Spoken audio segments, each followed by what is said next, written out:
Halo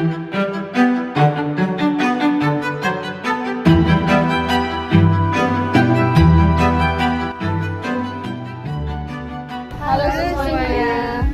Kami dari kelompok 4 kelas kebijakan strategi bisnis sekarang sedang berada di PT ASEAN Berindo Jaya. Jadi di sini kami akan mewawancarai narasumber dari PT ASEAN Berindo Jaya dengan materi analisis kebijakan strategi bisnis dari PT ASEAN Berindo Jaya. Perkenalkan, nama saya Liadi, saya dari Divisi Operasional, jabatan saya Manajer Eksternal di Operasional. Saya Bu Esti, saya di sini sebagai Manajer Operasional Intern di PT ASEAN Berindo Jaya. Owner kita itu namanya Bapak Johannes Wijaya. Bapak Johannes Wijaya itu awal mula itu memulai bisnis ini itu dari rumah beserta adiknya dengan satu pegawai. Jadi kayak kalau sekarang bilangnya makelar seperti itu. Jadi lewat dari hal-hal yang kecil, orderan yang kecil dilakukan sendiri, akhirnya beli di Raden Saleh ini. Itu perjuangan dan prosesnya memang butuh waktu dan banyak sekali effort ya. Jadi sampai sebesar ini dan akhirnya bisa membangun di Tanjung Sari nomor 19.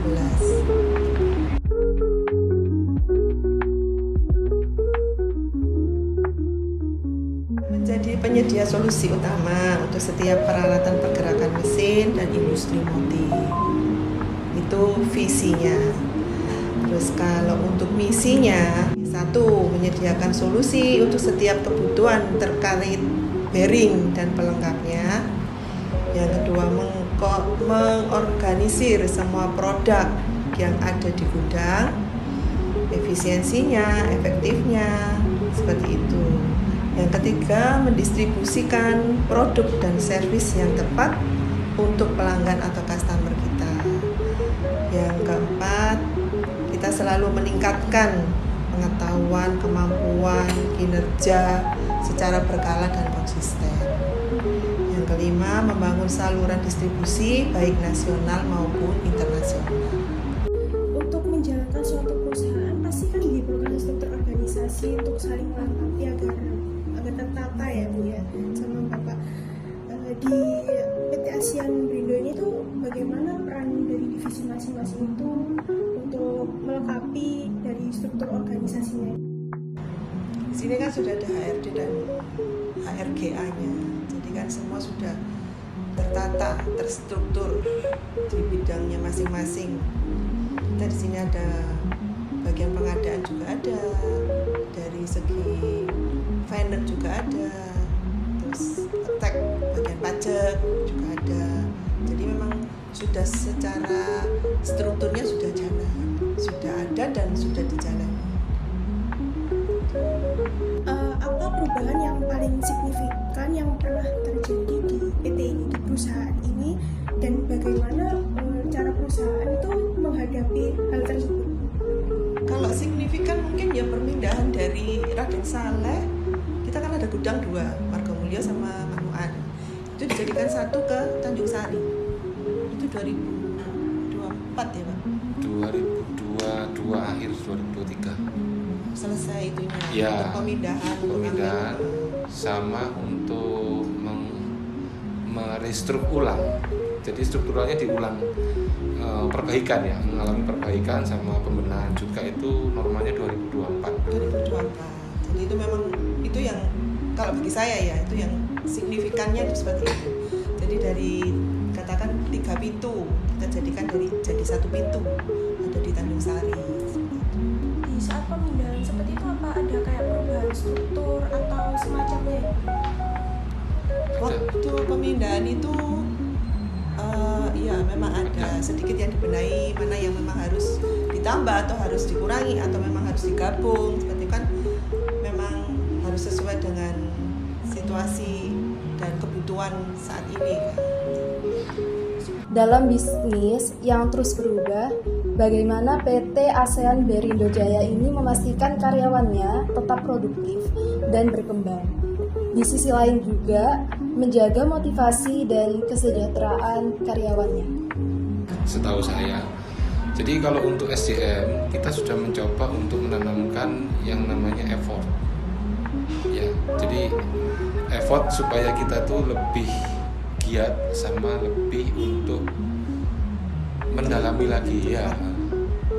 Jadi menjaga stabilitas yang ada performanya seperti itu sih.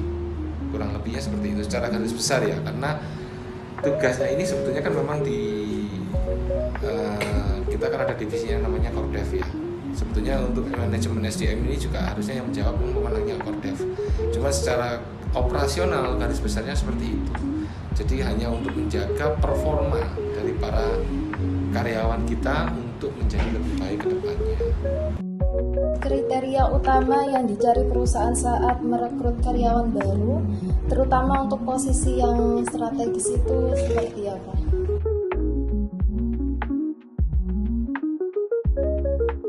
Rajin pastinya, sehat jasmani rohani, sehat kan, jujur. Nah, ya itu utamanya seperti itu. Kalau mau misalkan pinter aja tapi dia nggak rajin, ya kurang. Utamanya mungkin itu. Kalau untuk posisi, tambahkan untuk posisinya ya, posisi strategis ini posisi yang seperti apa kan seperti itu.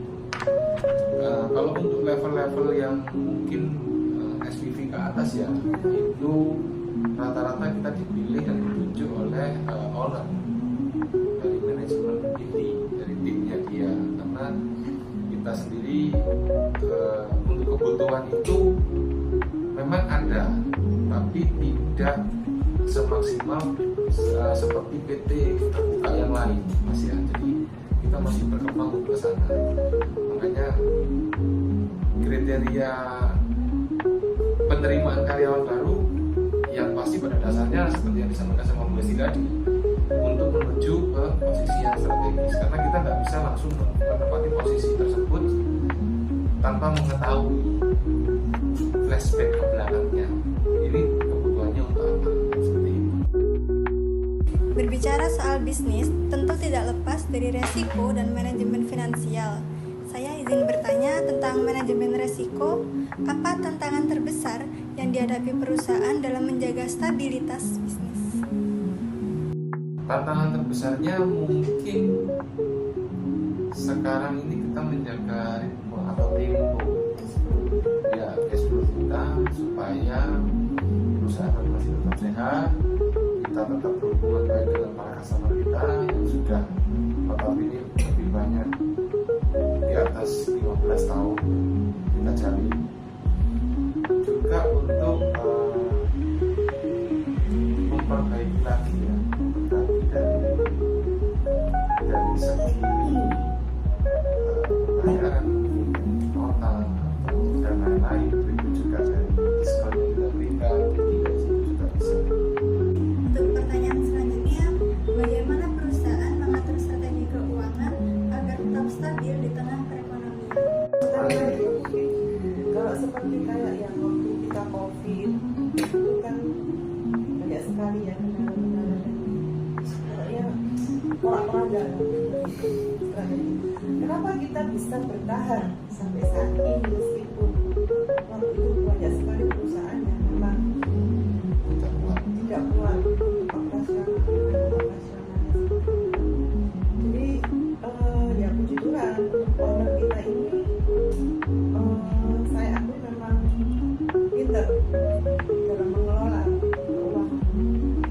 Jadi mungkin untuk pengadaan barang itu agak durang, karena kita kebetulan untuk order barang itu juga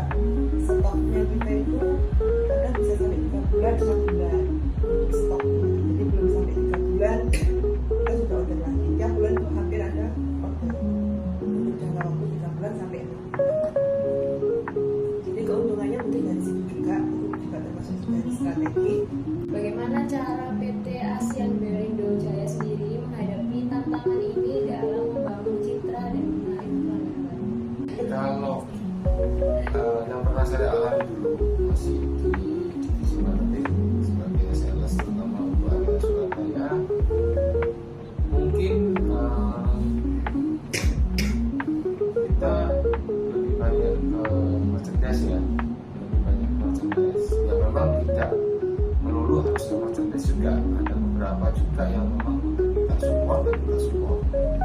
Terus membangun citra ini karena perusahaan kita PT ABJ juga sudah cukup lama di dunia perberingan, juga dari pesaing-pesaing kita yang cukup lumayan di sini. Kita juga butuh orang-orang yang punya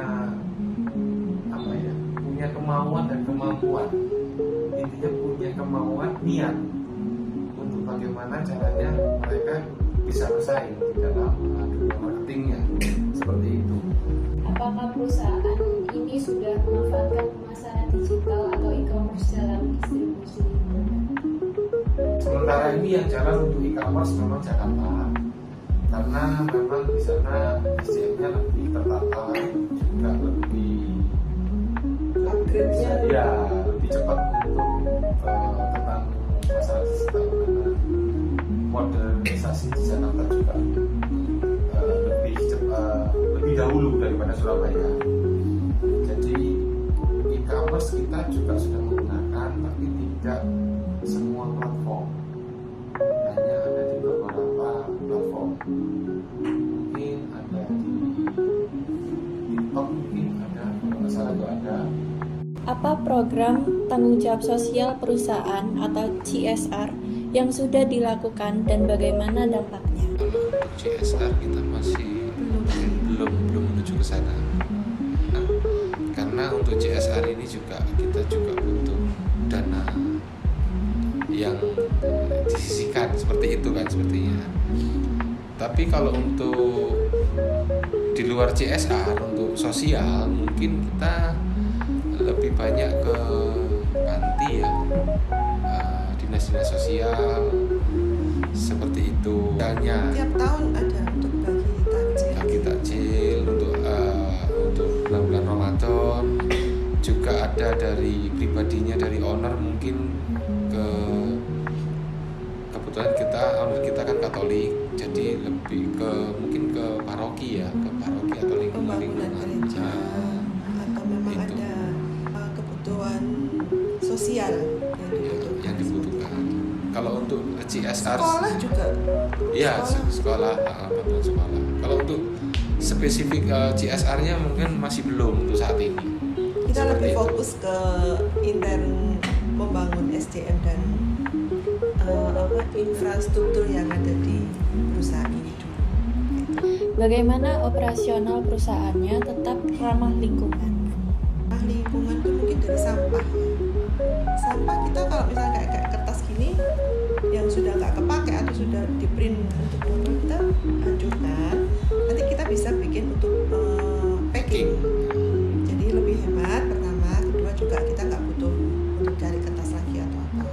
Dari situ kita sudah mendaur ulang lah istilahnya seperti itu. Jadi kalau untuk sampah atau apa kita tetap kita sendirikan ya, Iya. Pak. Kayak sampah-sampah yang dari, kan sini kebanyakan kertas, kardus, kan kayak gitu-gitu, plastik, seperti itu. Terima kasih telah menyaksikan wawancara kita hari ini. Sampai jumpa di lain hari. Bye.